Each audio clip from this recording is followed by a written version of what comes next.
ایران اور اسرائیل امریکی مفادات اور پراکسی کے مہرے ممالک ہیں۔ امریکہ اور اسرائیل ایران کے خلاف زبانی گولہ باری تو بہت کرتے ہیں، گرجتے بہت ہیں، لیکن برستے نہیں ہیں کہ اسرائیل نے بڑے ہی رازدارانہ طریقے سے ایرانی ایٹمی تنصیب پر کامیاب حملہ کر کے اسرائیلی وزیر خارجہ کا کہنا تھا کہ بہتر ہے کہ ایران میں ہماری کارروائیوں کے متعلق بات نہ کی جائے۔ ایرانی حکومت اس تباہی کو پوشیدہ نہیں رکھ سکے گی۔ ایرانی ایٹمی پلانٹ پر مبینہ اسرائیلی حملے، کیا ایران اسرائیل گٹھ جوڑ میں دراڑ؟ ایرانی ایٹمی پلانٹ پر مبینہ اسرائیلی حملے، کیا ایران اسرائیل گٹھ جوڑ میں دراڑ؟ مشرق وسطیٰ میں ایران اور اسرائیل امریکی مفادات اور پراکسی کے مہرے ممالک ہیں۔ بظاہر امریکہ اور اسرائیل ایران کے خلاف زبانی گولہ باری تو بہت کرتے ہیں، گرجتے بہت ہیں، لیکن برستے نہیں ہیں۔ ایران کو اسلامی دنیا میں ہیرو بنانے کے لیے اسرائیل کا مخالف باور کرایا جاتا ہے، لیکن حقیقت میں ایران تمام اسلامی ممالک میں شورش برپا کرنے کے لیے امریکہ و اسرائیل کا اعلی کار ہے۔ پاکستان کی گوادر بندرگاہ کو ناکام بنانے کے لیے ایران نے بھارت کے ساتھ مل کر چابہار کی بندرگاہ کو چلانے کا فیصلہ کیا، لیکن خدا کی تدبیر مخلوق کی تدبیر پر غالب ہوتی ہے۔ چابہار بندرگاہ سے اب ایران نے بھارت کو واجبات کی عدم ادائیگی کی بنیاد پر چابہار منصوبے سے الگ کر دیا۔ ایرانی دارالحکومت تہران سے 150 کلومیٹر کے فاصلے پر نتانز میں قائم ایرانی جوہری مرکز میں 2 جولائی کو پیش آنے والے ایک پراسرار واقعہ پیش آیا، جس میں کچھ دھماکے ہوئے، جس کی وجہ تنصیب بری طرح سے متاثر ہوئی۔ ہفتے کے دوران ایران میں عسکری تنصیبات کے قریب دھماکے ہوئے۔ جوہری تنصیب کے علاوہ تہران میں ایک فیکٹری، طبی سہولت کے مرکز اور تہران کے مغرب میں پار چین کے مقام پر میزائلوں کی ایک ایرانی تنصیب جیسے مقامات دھماکوں سے متاثر ہوئے۔ رواں ماہ ایران کے ادارہ برائے ایٹمی توانائی نے تصدیق کی تھی کہ نتانز کے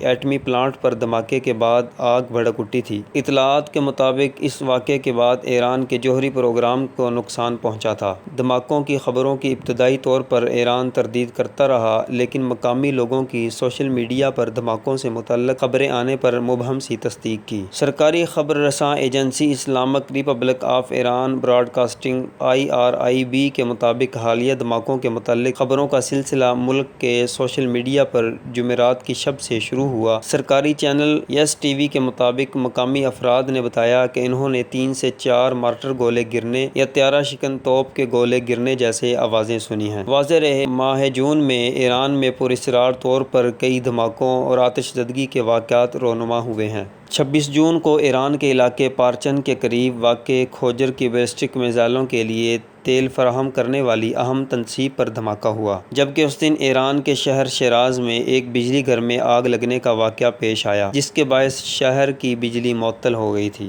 ٹھیک 4 دن بعد 30 جون کو ایران کے ایک ہسپتال میں دھماکہ ہوا، جس کے نتیجے میں 19 افراد ہلاک ہوئے۔ اس دھماکے کے صرف 2 دن بعد نتانز کی جوہری تنصیب میں دھماکہ اور آتش زدگی۔ اس سے اگلے دن یعنی 3 جولائی کو ایران کے شہر شیراز میں بڑی پیمانے پر آگ لگنے کا واقعہ ہوا۔ اسے اگلے دن 4 جولائی کو ہی ایران کے شہر اہواز کے بجلی گھر میں دھماکہ اور آتش زدگی کا واقعہ، جبکہ مشہر کے کارون پیٹرو کیمیکل پلانٹ سے کلورین گیس کے اخراج کا واقعہ سامنے آیا تھا۔ ان مسلسل پراسرار واقعات کو چھپانا ممکن نہ رہا تو ایران نے یہ بیان جاری کیا کہ ایران کی سپریم نیشنل سیکورٹی کا کہنا ہے کہ نتانز کے جوہری پلانٹ پر ہونے والے دھماکے کی وجہ معلوم کر لی گئی ہے، تاہم سیکورٹی وجوہات کی بنا پر ابھی اس کی تفصیلات جاری نہیں کی جا سکتی۔ ابھی اسی بارے چمگوئیاں جاری تھیں کہ عالمی میڈیا میں یہ خبریں رپورٹ ہونا شروع ہوئیں کہ اسرائیل نے بڑے ہی رازدارانہ طریقے سے ایرانی ایٹمی تنصیب پر کامیاب حملہ کر کے یورینیم کی افزودگی والے حصے کو بری طرح متاثر کر دیا ہے۔ اس کی تصاویر بھی جاری کی۔ جیسے ہی ایسی رپورٹس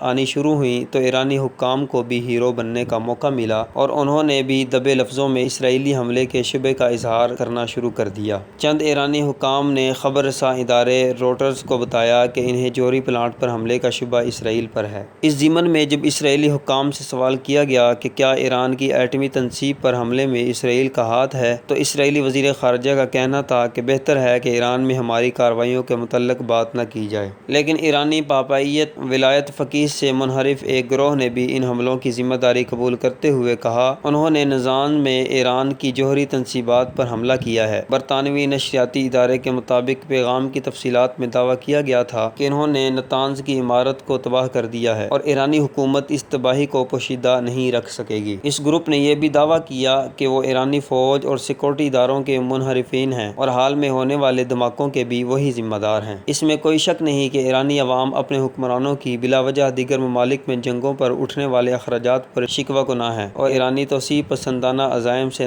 سخت نالاں ہیں۔ ایرانی اسٹوڈنٹس فاؤنڈیشن کی جانب سے کرائے گئے ایک سروے میں انکشاف ہوا ہے کہ 20 لاکھ سے زیادہ ایرانی خاندانوں نے ایک سال کے اندر گوشت نہیں کھایا۔ اس کی وجہ جنگوں کے اخراجات کی وجہ سے قوت خرید کا کم ہونا اور ملک میں غربت کے تناسب میں اضافہ ہونا ہے۔ ذروہ میڈیا سے بات کرتے ہوئے تجزیہ کار ایران اور اسرائیل گٹھ جوڑ پر بھی بات کر رہے ہیں کہ امریکہ کے سابقہ ریکارڈ کو مد نظر رکھا جائے کہ وہ کسی بھی خطے میں کسی ملک کو استعمال کرتا ہے، کام اور مفاد نکلنے پر پھر اسے اپنے ہی کسی دوسرے پٹھو ملک سے لڑا کر تنہا چھوڑ جاتا ہے۔ اس کی مثال عراق، شام، افغانستان وغیرہ جیسے ممالک ہیں۔ پہلے ان کو اس خطے میں جنگوں کے لیے استعمال کیا اور پھر ان پر ایرانی ملیشیاؤں کو مسلط کر کے ان کو تباہ کیا گیا۔ ممکن ہے ایران سے بھی امریکی وابستہ مفادات پورے ہونے کو ہوں اور اب ایران کو بھی اسرائیل کے ذریعے سے قابو کیا جا رہا ہو۔